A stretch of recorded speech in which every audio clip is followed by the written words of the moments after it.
Greetings, dear viewers. I'm Quill Quickcard, and welcome back to Katawa Shoujo. Let's continue right where we left off. Which I guess would be that one. I feel very tired this morning, probably because yesterday itself was a very tiring day. On top of that, I woke up far earlier than necessary. After saying hi to Shizune and Misha, I start doing the work as instructed from the board. It already looks like today is going to be heavy. I don't have a problem with that now, though. Shizune and Misha might jump on me trying to get an answer about whether, or not I've decided to join the student council, even if it's just one day. I wouldn't put it past them to try, and I don't have an answer for them if they do. So, this situation is convenient for me. About 10 minutes into class, Hanako walks in and takes a seat, but no one looks at her. The teacher doesn't even comment on her lateness. He does, however, stop us to say that we're going to break into groups again. I turn my head and see that Shizune and Misha are looking at me. Shizune gives a smile that is equal parts cute and menacing. This is a smile that says, "We have you now. There is no escape." Hot Earl Grey tea for me today. Very pleasant. Hee-chan! It looks like we're together again! Yay, yay! Misha leans sideways while Shizune pushes her desk closer to mine. There really is no escape now unless I were to jump through the window. Jumping out the window isn't the best option, sadly. True, you're on the 3rd floor, I assume. What's wrong, Hee-chan? Oh, Hee-chan, have you been thinking about what you said yesterday? You said you would think about joining the student council, didn't you? It's okay, Hee-chan. We were talking about it after you left, and it would be rude to expect you to have an answer for us this early, right? Right? I'm so happy you two are able to have a laugh at my expense, and even more pleased to know that you both know how crazy the two of you can be. Now that that's over, Shizune snaps back into serious mode and smacks today's assignment with the back of her hand in an overly dramatic and important way. When I actually look at the stuff, it's mostly just reading. In fact, there are only 2 problems. I almost want to say something about how her rush to get started seems a bit much, considering the small amount of work. In fact, Shizune probably knows how little there is and simply doesn't care. Yeah, it seems like the workload doesn't matter to her as much as the fact that there is work. The actual amount is unimportant. She approaches everything with the same level of ambition. While I'm reading, I let my eyes wander around the room and catch Hanako trying her hand at solving the problems. It looks like she's working alone. I can't remember seeing her working with other people before. Thinking back to how shy she is, it's understandable. Hey, that girl over there. Huh? Who, Hee-chan? Her, Hanako, over there. Does she always work alone? I think so, Hee-chan. Do you feel sorry for her because she's alone? I was just thinking that maybe she could work with us or something. No, I don't think that would be a good idea, Hee-chan. Why not? Shi-chan wouldn't get along with her. Why? Misha shuffles around the question, letting out a laugh that sounds very strange. It's nervous, but still has that lilting up and down quality present in everything she says. Just because, Hee-chan. By now, Shizune has noticed our conversation, and it makes me realize again how Misha has been signing everything she has been saying this whole time. What, Shi-chan? The friend of my enemy is my enemy? It sounds so harsh. I'm not going to say that. You said it anyway. I know, Ichan. It's fine if you overhear. I wonder if this is Misha's way of keeping things fair, since without her I wouldn't be able to understand a thing Shizune is saying, and vice versa. Is that also why she signs all the time? So there's never a conversation Shizune will be left out of? Anyway, we should start on the problems now, Ichan. We finish with time to spare, and I decide to ask if there are any alternatives to the cafeteria, as, frankly, the food so far has been subpar. This sends Shizune and Misha arguing among themselves about their favorite restaurants. All of them are downtown, so I don't think we have time to go all the way there. And what about the bill? Are they arguing just for the fun of it?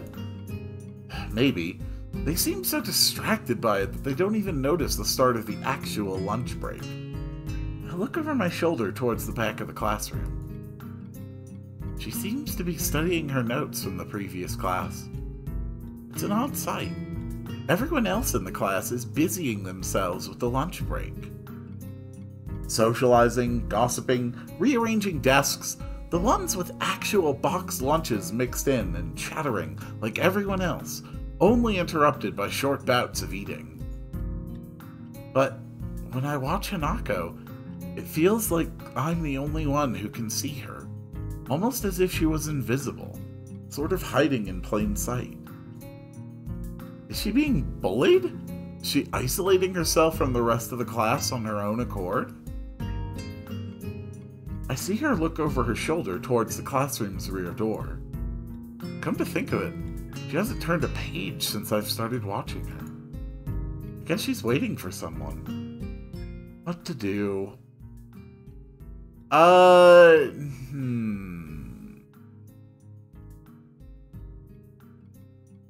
I'm just gonna read my book. I do what I always do when I don't know what to do. Like now. I've already started on one of the books I borrowed yesterday, and took it with me to school to fill the empty moments between classes. I find the page that I creased a corner of to mark the spot I left yesterday night, and pick up from there. Misha and Shizune are still arguing heatedly, probably about restaurants still.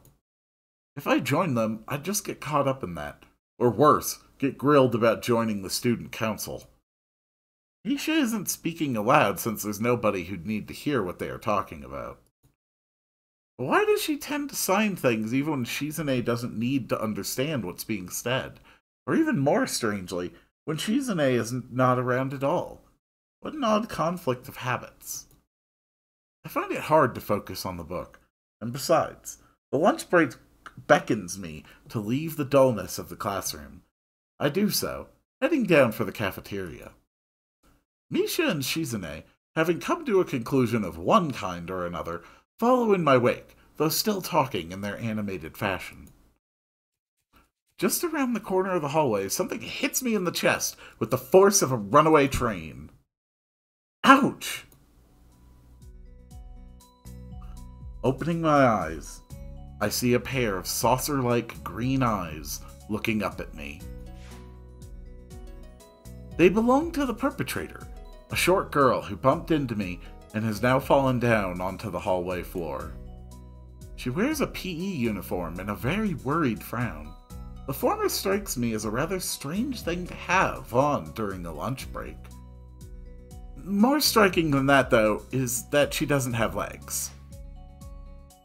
Or she does, but they're not flesh and bone. Her pale and very much flesh and bone thighs end in shins and feet made of some kind of black metallic or plastic-like material. They look disturbingly artificial and unnatural. It almost makes me forget that my chest is hurting. The girl winces a little, rubs her nose, and jumps up. Oh, man! Hey, are you...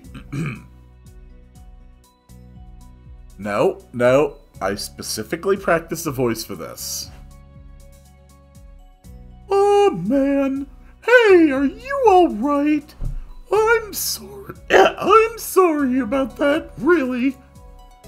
I wasn't looking where I was going, and you just came out of nowhere. Sorry. She's looking really apologetic in the hurt puppy way of looking apologetic. I quickly forget about being angry or anything, since hurt puppies are my weak spot. It's okay. Don't worry about it. Ouch. I say that, but there's a stinging pain growing in my chest, and I know that this is about the biggest possible danger from my condition. Don't overexert yourself, don't forget your medication, and most of all, don't get hit in the chest. I try to rub my solar plexus to chase the pain away, holding my breath in an attempt to hear my heartbeat.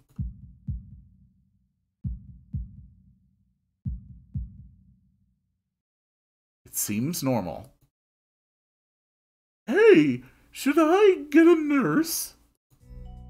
The worried, high-pitched voice of the girl snaps me out of it. I stare at her for a few seconds, dumbfounded, until I realize that I probably looked worse off than I really was, doubled over myself and looking all tense. Damn, I'm overly worried about my heart. I think that's a justifiable and rational concern. No need. I'm fine. Managing to say something in response, I pull myself upright, feeling my sore ribs one last time, and take a deep breath. She just knocked the wind out of me. Big time. But it's nothing more than that. You sure you're okay? I hit you pretty hard. That face. That face is just ever so slightly off. Like, the eyes have clearly been drawn asymmetrical, despite the fact that the orientation of the head is straight vertical. It's just a weird look. It's okay. I said I was fine and nothing's broken. No harm done. Oh, that's good. I feel a hand on my shoulder at the same time the girl... What did that say? I feel a hand on my shoulder at the same time the girl's eyes widen in horror, and whatever she was saying gets interrupted by a very horrified beep!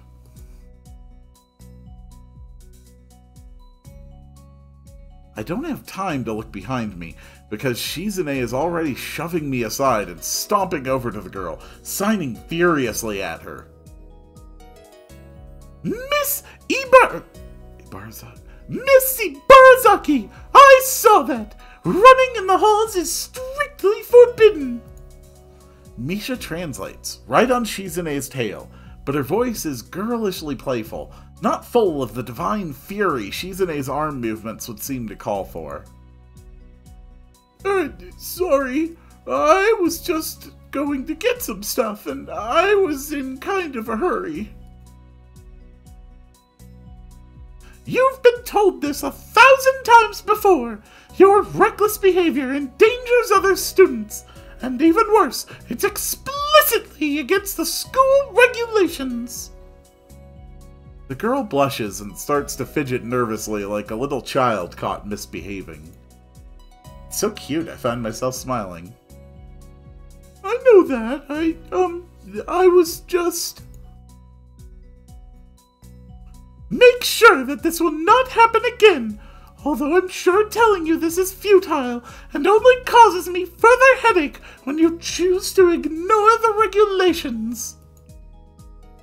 Got that, Emmy? The small girl sticks her tongue out in response. I gotta go. Teacher'll have my head. I promised to help with printouts, but I went running instead. Sorry, but I've got to change and everything. Before Misha or Shizune can say anything, she's already bolted from where she was a second ago, almost halfway towards the stairwell. Shizune looks like she's about to go nuclear on the spot, so I smile at her in a vain attempt to calm her down. Are you okay, Hee-chan? That Ibarazaki girl is always like that, causing trouble to others. You know, I'm pretty sure Chizune wouldn't call me Hee-chan. Never mind, never mind.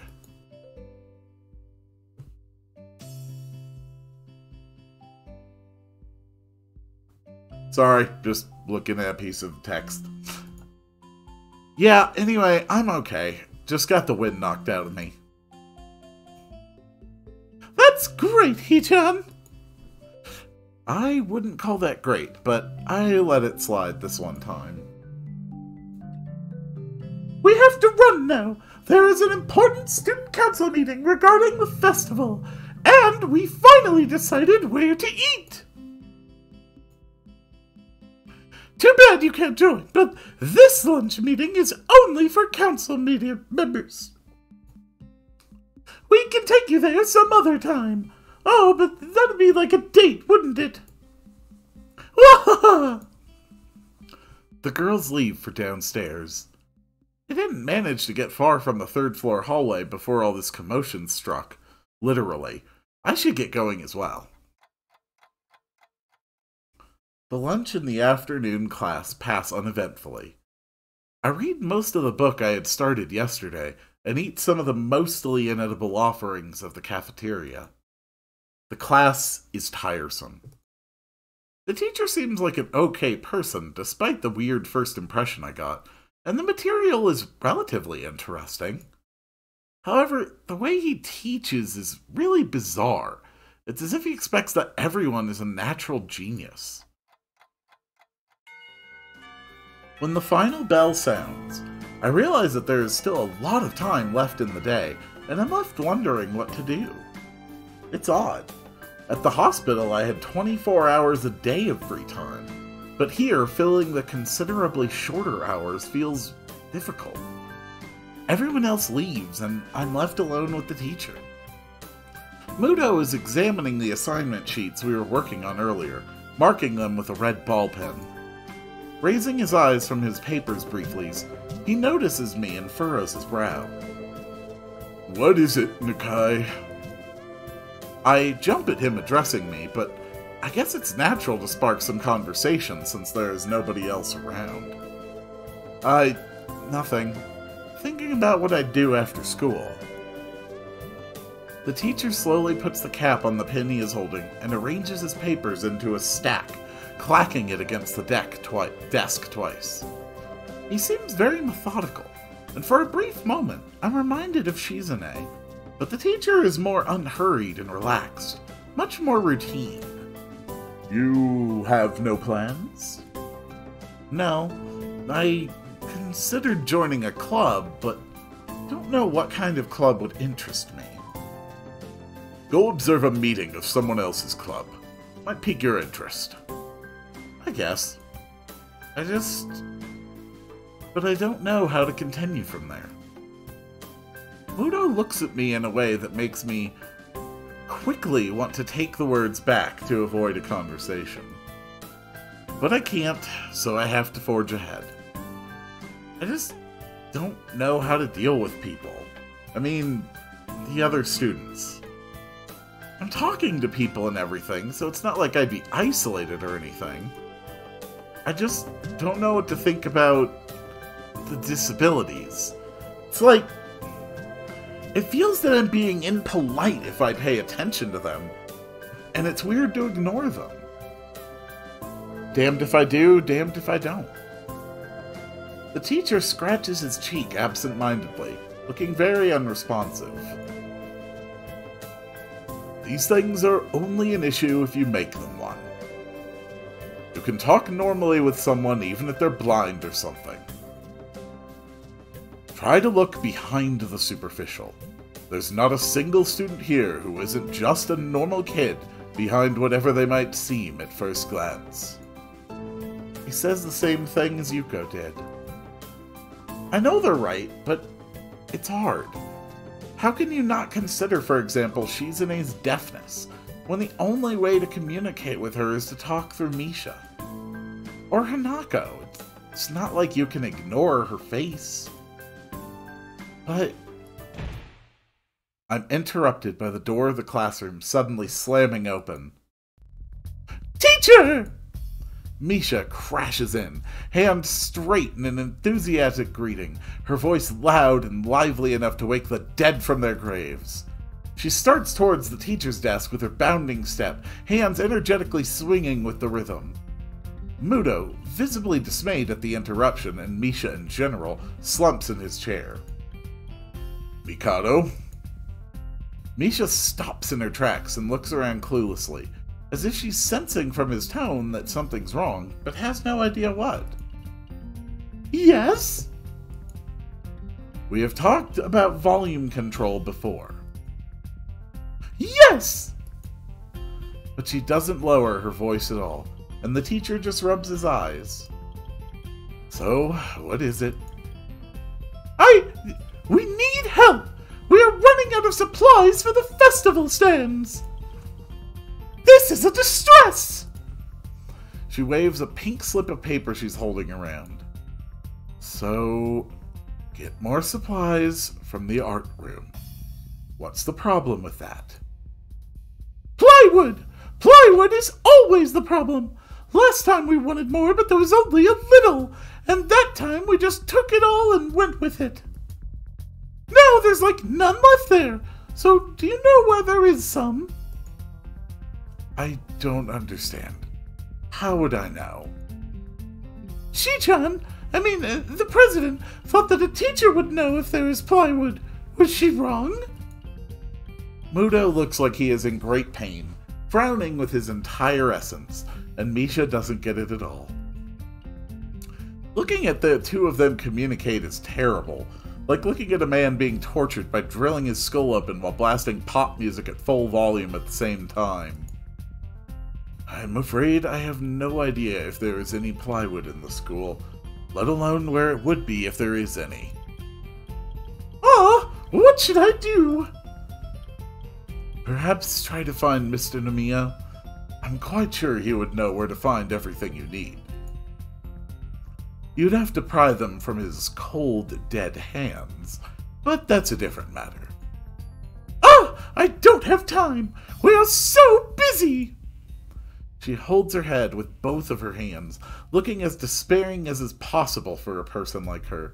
Without even noticing, she crumples the note she's holding against her hair.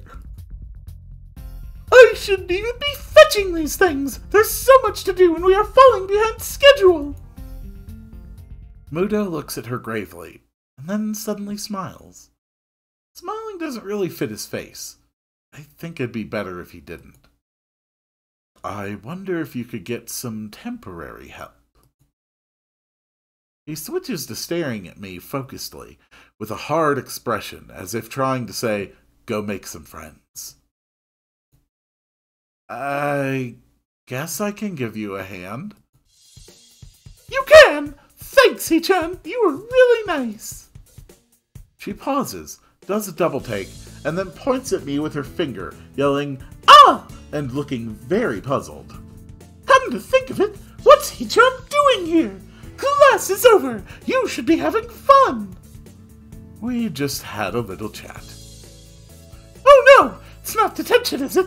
Are you in trouble, Hee-chan? No, I'm not. Is Hee-chan in trouble, teacher? No, he's not. Muto sighs deeply, and I feel that I have to help Misha get her off the teacher's back. Have to help Misha to get her off the teacher's back. So what do you need? Here's a list. I can try to find the plywood from somewhere if there's none in the art room. She offers me the note she's holding. I take it, hesitating a bit. I said I'd help you, but this has no implications on whether I'm joining the student council or not. Aww! Still, thanks, Hee-chan. Try to be quick. We're in a stall building streak right now. We must hurry, hurry, hurry! She bounces out of the classroom, leaving me and the teacher looking at each other with something that feels like a silent agreement. Well, there you have it, Nekai. You have something to do now. Please don't sound so smug. Looking at the list with a number of items ranging from plank to plywood, all written with small, neat handwriting that is undoubtedly Shizune's, I heave a sigh. I'll be going then.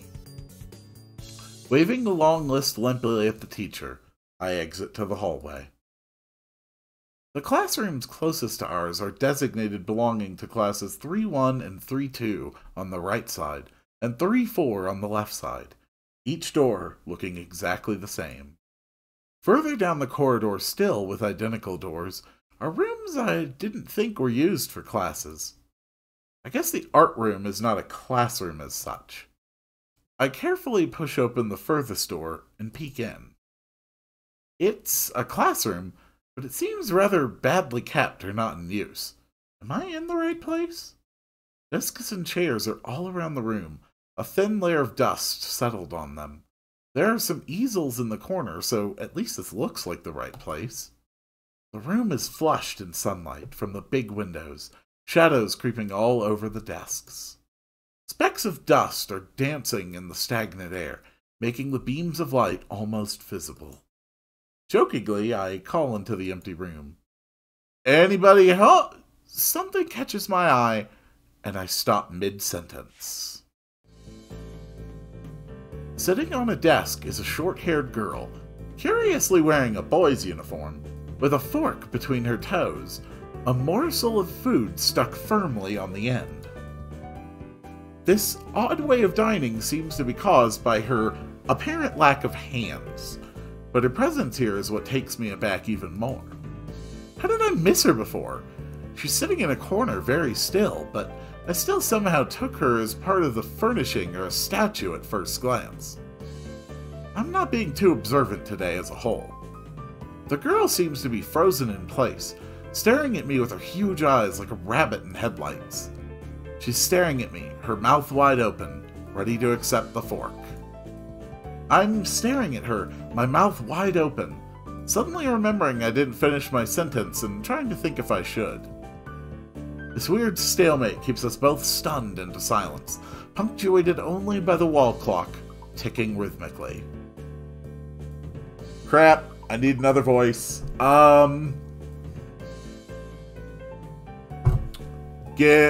You know what? Give me a second. Okay. Took a few minutes of trying. Because my throat is still recovering, there's a range of voices I can do normally that I can't do reliably now that come from deeper back in the throat. Luckily, practiced a bit, and I found a voice I can maintain. Unfortunately, it falls into the category of my creepy voices. Hello. The girl stuffs the forkful in her mouth, and is now staring at me expectantly while chewing. This is a bit awkward.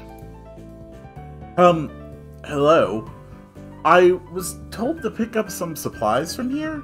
For some festival stalls, I think. I didn't think there would be someone here. There isn't. That's why I came here too. She picks up another forkful. Doesn't that mean you're here then?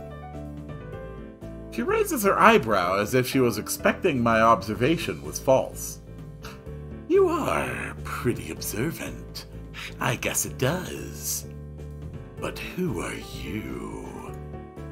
This girl is pretty straightforward, isn't she? I'm Nakai. Hisao Nakai. I just transferred in on Monday. I'm Maureen. Tezuka. Reen Tezuka. I won't shake hands with you, but at least we know who we are now. That's very nice. Her deadpan manner of talking makes it hard to determine whether she's joking about shaking hands or not. It kind of bothers me. joking about these matters doesn't feel appropriate at all. While I'm trying to figure out what's appropriate and whether this girl is, she seems to have lost interest in me and is now gazing yearningly back at her food. Can I continue my lunch?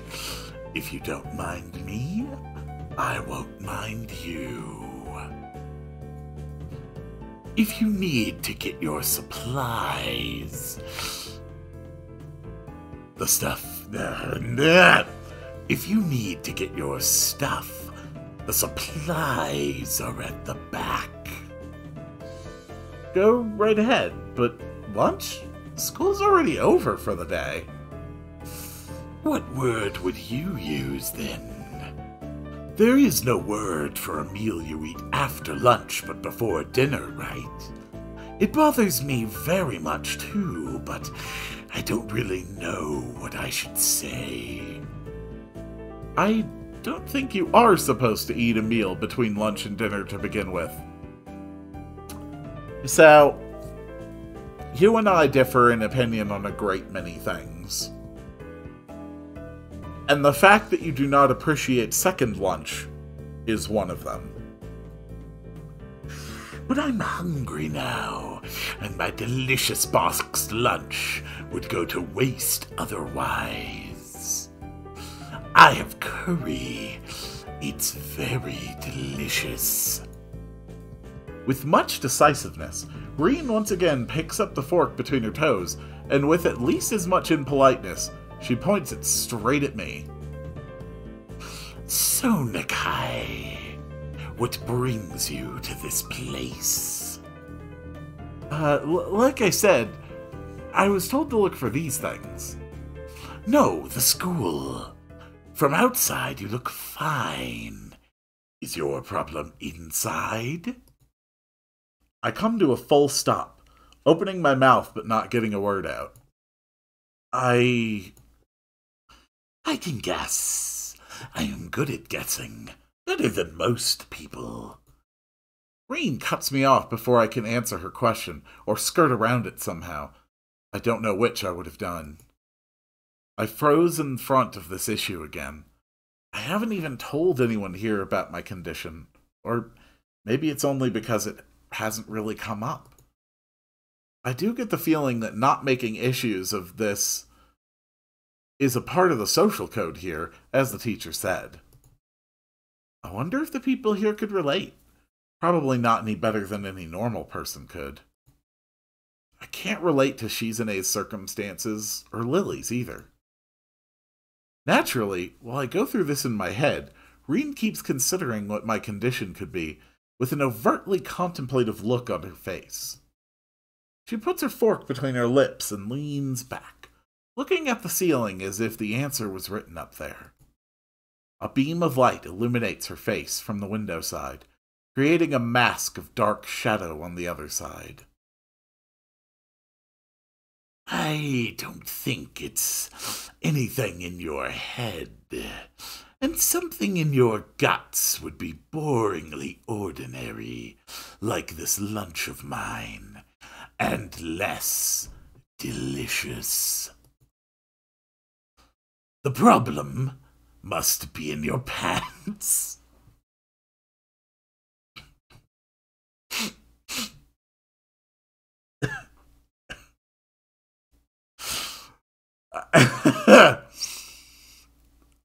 A swing and a miss, Reed. Okay. I think that's where I'll leave it for today. Because this is just going to be a very entertaining image to come back to tomorrow. And I will see you all on the next one.